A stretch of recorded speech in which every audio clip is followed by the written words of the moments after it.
इस वीडियो के माध्यम से हम लोग 2022 के प्रथम पाली में सोशल साइंस में आई ऑब्जेक्टिव के बारे में जानेंगे। तो बिना किसी विलंब के हम लोग वीडियो शुरू करते हैं। प्रथम प्रश्न है, अमृत बाजार पत्रिका के संपादक कौन है? तो कहेंगे शिशिर कुमार घोष थे। क्या था? अमृत बाजार पत्रिका के संस्थापक शिशिर कुमार घोष। अगला है कि द मराठा समाचार पत्र किस भाषा में है? तो अंग्रेजी भाषा में था। किस भाषा में था? अंग्रेजी भाषा में। द का उपयोग कहाँ? देखिए, इसको याद रखने की मस्त तरीका है कि द का प्रयोग हिंदी में करते हैं कि अंग्रेजी में? अंग्रेजी में करते हैं। तो द मराठा अंग्रेजी भाषा में। समझ में आ रही है? अगला प्रश्न है कि किस सिख गुरु का जन्म पटना में हुआ था? तो 10वें सिख गुरु कौन थे? गुरु गोविंद सिंह थे। क्या था? गुरु गोविंद सिंह था। गुरु गोविंद सिंह थे जिनका जन्म पटना में हुआ था। कहाँ पे हुआ था? पटना में, जो पटना का बिहार की राजधानी है। और ये सिखों का अंतिम गुरु हुए। इनके बाद से गुरुओं का पद समाप्त कर दिया गया। समझ में आ रही है? उसके बाद से अनुयायी होने लगे। ठीक है। अगला करे, बिहार बंगाल से कब पृथक हुआ था? तो अलग हुआ। तो बिहार बंगाल से 1912 ईस्वी में अलग हुआ। और झारखंड कब अलग हुआ? तो कहेंगे 2000 ईस्वी में। समझ में आ रही है? अगला प्रश्न है, करे भारत आने वाले प्रथम व्यापारी कौन थे? तो कहेंगे भारत आने वाला प्रथम व्यापारी पुर्तगाली थे। और पुर्तगालियों में क्या आया था? तो कहेंगे वास्को डी गामा आया था। कब आया था? तो 1498 ईस्वी में आया था। कहाँ आया था? तो कालीकट आया था। कहाँ आया था? कालीकट आया था। और कोई कहता है, क्या बोल रहा है? और कोई कहता है कि भारत का खोज वास्को डी गामा ने, ये गलत है। भारत का खोज किसी ने नहीं किया। भारत पहले से था, बल्कि से अमेरिका का खोज कोलंबस ने 1492 ईस्वी में किया था। और 1498 ईस्वी में भारत आने के लिए समुद्री मार्ग का खोज वास्को डी गामा ने 1498 ईस्वी में किया था। अगला प्रश्न है, करा उत्तरी एवं दक्षिणी वियतनाम का एकीकरण कब हुआ? तो 1975 ईस्वी में हुआ था। अब करें, दिसंबर 1929 ईस्वी में किस नदी के तट पर जवाहरलाल नेहरू द्वारा तिरंगा झंडा फहराया गया? तो कहेंगे रावी नदी के तट पर। अगला प्रश्न है, करें कि क्रांतिकारी नेता सूर्य सेन का उपनाम क्या था? तो कहेंगे मास्टर दा नाम था। क्या था? मास्टर दा नाम था। अगला है कि राष्ट्रीय जलमार्ग 1 कौन है? तो कहेंगे इलाहाबाद से हल्दिया है। क्या है? इलाहाबाद से हल्दिया। राष्ट्रीय जलमार्ग का मतलब समझ रहे हैं?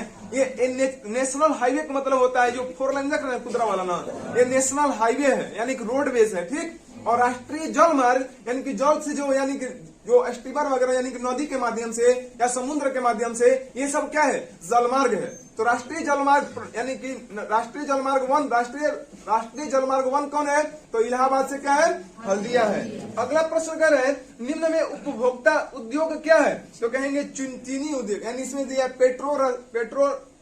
पेट्रो रसायन, लौह इस्पात, चित्ररंजन लोकोमोटिव, चीनी उद्योग। तो आप लोग किसको खरीदने जाएंगे? अभी चीनी खरीदने जाएंगे ना, तो कहेंगे चीनी उद्योग है।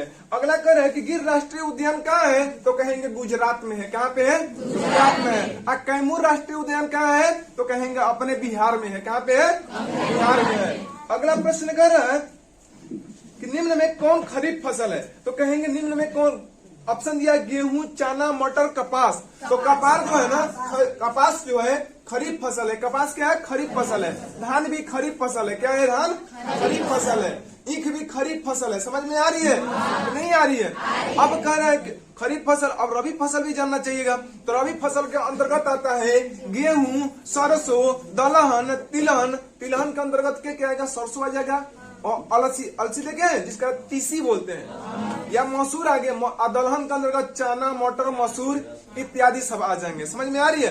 अगर आपसे पूछ दे कि अरहर कौन सा फसल है, तो क्या कहिएगा? कौन सा फसल है?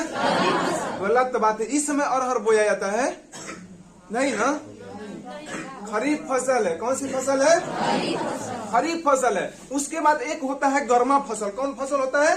गर्मा फसल। तो गर्मा फसल गर्मा फसल के अंतर्गत क्या आता है? तो याद रखिएगा, मूंग और उड़द क्या है? गर्मा फसल है। इसकी बुआई कब की जाती है? मई जून में की जाती है। इसकी कटाई कब की जाती है? तो जून जुलाई में की जाती है। समझ में आ रही है? नहीं आ रही है? और खरीफ फसल की बुआई कब की जाती है? पता है? अक्टूबर से नवंबर में रबी फसल की बुआई की जाती है। अक्टूबर से नवंबर में किसकी बुआई की जाती है? रबी फसल की बुआई की जाती है। तो खरीफ फसल की बुआई कब की जाएगी? क्या? क्या नहीं जी, देखिए खरीफ फसल कहाँ कर रहे हो, देखिए खरीफ फसल की बुआई की जाती है जून से जुलाई में की जाती है और काटी जाती है अक्टूबर नवंबर में, और अक्टूबर नवंबर में जब काटी जाएगी तो रबी फसल की क्या की जाएगी, बुआई की जाएगी, और रबी फसल को जब काटी जाएगी जून जुलाई में, तो जून जुलाई में गर्मा फसल को क्या की जाती है, बुआई की जाती है। समझ में आ रही है कि नहीं आ रही है?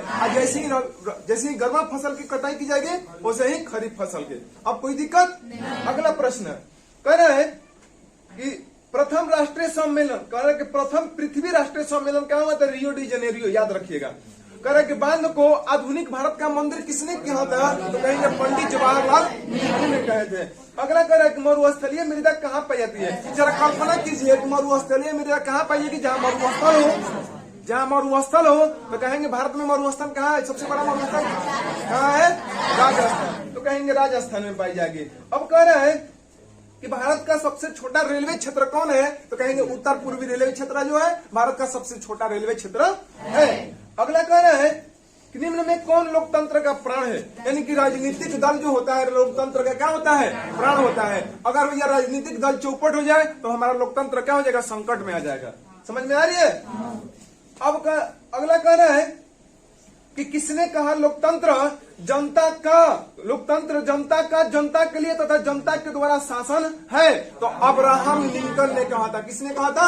अब्राहम लिंकन ने कहा था। और अब अगला कह रहे हैं कि भारत में कौन शासन प्रणाली है, तो कहेंगे संसदीय शासन प्रणाली है। भारत में कैसा शासन प्रणाली है, संसदीय शासन प्रणाली है।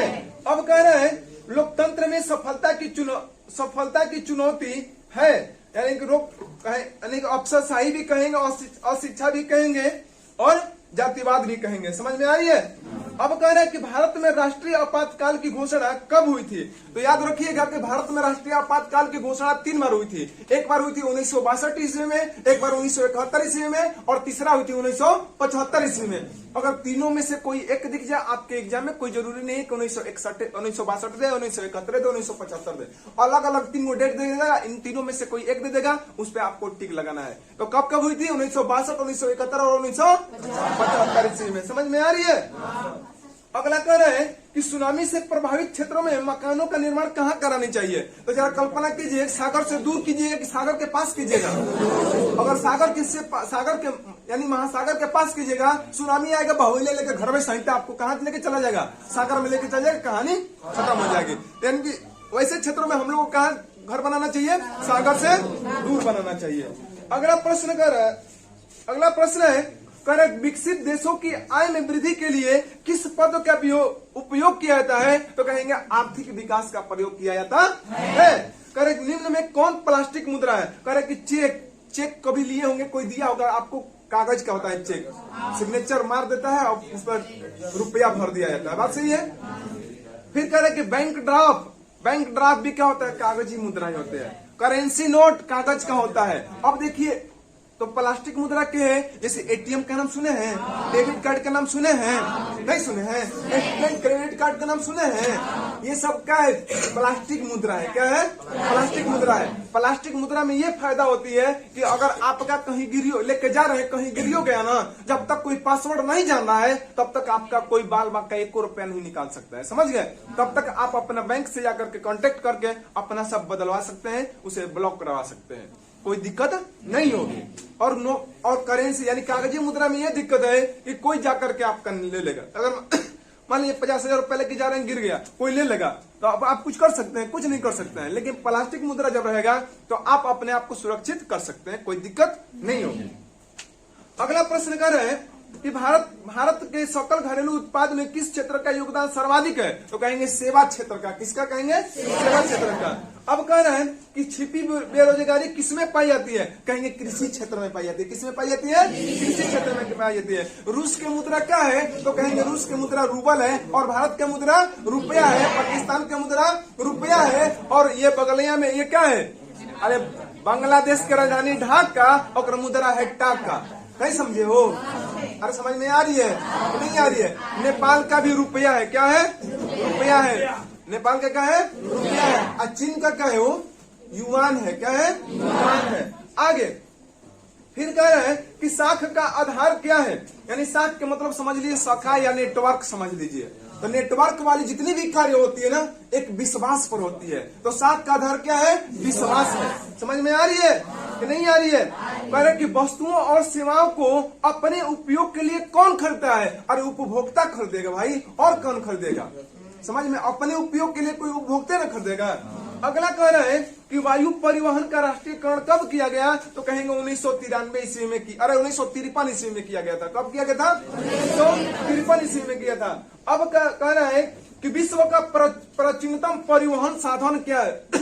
परिवहन का मतलब क्या होता है? किसी सामान को लाने और ले जाने के लिए जिस संसाधन का उपयोग करते हैं उसी को तो परिवहन कहा जाता है। या कहीं आने जाने के लिए उपयोग करते हैं उसी को तो परिवहन कहते हैं। जैसे मान लीजिए बस क्या है? परिवहन है। ट्रेन क्या है? परिवहन है। तो कह रहे कि प्राचीनतम जमाने में परिवहन के रूप में सबसे पहले लोगों ने किसका उपयोग किया था? तो कहेंगे जल मार्ग का उपयोग किया था, यानी कि जलीय यान का उपयोग किया गया था। समझ में आ रही है? अगला कह रहे हैं कि मोरमा गोवा, यानी मोरमा गोवा बंदरगाह, अरे भैया जिसका नाम उसने वही जगह पे कहाँ है? तो कहेंगे गोवा में है। समझ में आ रही है कि नहीं आ रही है? अगला फिर कह रहा है कि कांडला विशेष आर्थिक क्षेत्र कहाँ है? तो कहेंगे गुजरात में है। कहाँ पे है? गुजरात में है। अगला कह रहा है कि कहलगांव तापीय विद्युत परियोजना कहाँ है? तो कहलगांव है अपने बिहार में। और किस जिला में है? तो भागलपुर में है। कहाँ पे है? भागलपुर में है। अगला कह रहे हैं कि जलवेरिन संबंधित था किससे? तो कहेंगे जलवेरिन किससे संबंधित था? तो व्यापारियों से संबंधित था। किससे संबंधित था? व्यापारियों से संबंधित था। कह रहे कि जर्मन राइन राज्य का निर्माण किसने किया था? तो कहेंगे नेपोलियन बोनापार्ट ने किया था। अगला प्रश्न है कि वियना सम्मेलन कहाँ हुआ था? अरे कब हुआ था? कह रहा है वियना सम्मेलन कब हुआ था? तो कहेंगे 1815 ईस्वी में हुआ था। कह रहे निम्न में जीवाश्म ईंधन कौन है? कह रहे निम्न में जीवाश्म ईंधन कौन है? तो कहेंगे जीवाश्म यानी कि जीवों का अवशेष से बने ईंधन को क्या कहते हैं? जीवाश्म ईंधन कहते हैं। जैसे कोयला हो गया, क्या है? जीवाश्म ईंधन। पेट्रोलियम क्या है? जीवाश्म ईंधन। ये भी लकड़ी कोई कह देगा क्या है वो? जीवाश्म ईंधन है। क्या है? जीवाश्म ईंधन है। समझ में आ रही है कि नहीं आ रही है? अगला फिर कह रहे हैं जीवाश्म ईंधन तक पहुंचे थे वो। अगला कह रहे हैं कि भारत का प्रथम परमाणु विद्युत गृह कहाँ स्थित है? तो कहेंगे तारापुर। तारापुर कहाँ है? महाराष्ट्र में। समझ में आ रही है? अगला कह रहे हैं कि सिंदरी किस उद्योग के लिए जाना जाता है? तो कहेंगे सिंदरी उर्वरक उद्योग के लिए जाना जाता है। अगला कह रहे सिलिकॉन शहर के नाम से किसको जाना जाता है? बेंगलुरु को जाना जाता है। किसको जाना जाता है? बेंगलुरु को जाना जाता है। सिलिकॉन सिटी के नाम से जाना जाता है, या सिलिकॉन शहर कह सकते हैं। या इलेक्ट्रिक में सबसे ज्यादा इस समय वही आगे है। समझिए। अगला कह रहे कि मंदार की पहाड़ी किस जिले में स्थित है? तो कहेंगे बांका जिले में स्थित है। अब बांका कहाँ है? अपने बिहार में है। समझ गए? अगला कह रहे हैं सासाराम नगर का विकास किस युग में हुआ था? तो कहेंगे मध्य युग में हुआ था। और जो कैमूर के बगलिए में सासाराम यानी रोहतास में पड़ता है। समझ गए? यानी कैमूर से सटले है। समझ गए हो? अगला कह रहे हैं कि इटली के एकीकरण किसके द्वारा यानी किसके योगदान से किया गया? तो कहेंगे मेजनी, गैरिबाल्डी और कांकाबूर के निर्माण योगदान से किया गया। अगला प्रश्न है कह रहा है कि भारत में 1 रुपया का नोट कौन जारी करता है? तो कहेंगे भारतीय रिजर्व बैंक जारी करता है। कौन जारी करता है? भारतीय रिजर्व। अरे वित्त सरकार, वित्त मंत्री के द्वारा जारी किया जाता है। अगला यानी जो 10 रुपए 500 और 100 रुपए का जो नोट था वो जारी करेगा। अगला कह रहे कि प्राथमिक, ये क्या है वो पता नहीं, कट गया है। कह रहे निम्न में आधा दिख रहा, आधा छपाइए नहीं हुआ है। कह रहे विश्व व्यापार संगठन की स्थापना कब हुई थी? लाइट जला दीजिए। विश्व व्यापार संगठन कह रहा है कि विश्व व्यापार संगठन की स्थापना कब हुई थी? तो कहेंगे 1995 ईस्वी में। यानी जिसको कह सकते हैं कि शॉर्ट नेम है WTO है, यानी वर्ल्ड ट्रेड ऑर्गेनाइजेशन, यानी WTO विश्व व्यापार संगठन। अगला कब हुई थी? 1995 ईस्वी में। अगला कह रहे हैं रॉबर्ट ओवन कहाँ का निवासी था? तो कहेंगे ब्रिटेन का निवासी था। कहाँ था? कहाँ का था? बोल्शेविक क्रांति का नेतृत्व किसने किया था? लेनिन ने किया था। अगला है कंबोडिया की राजधानी क्या है? तो नहोम पेन है। क्या है? नहोम पेन है। क्या है? अगला है कि किस कानून के विरोध में जालियांवाला बाग में सभा का आयोजन किया गया था?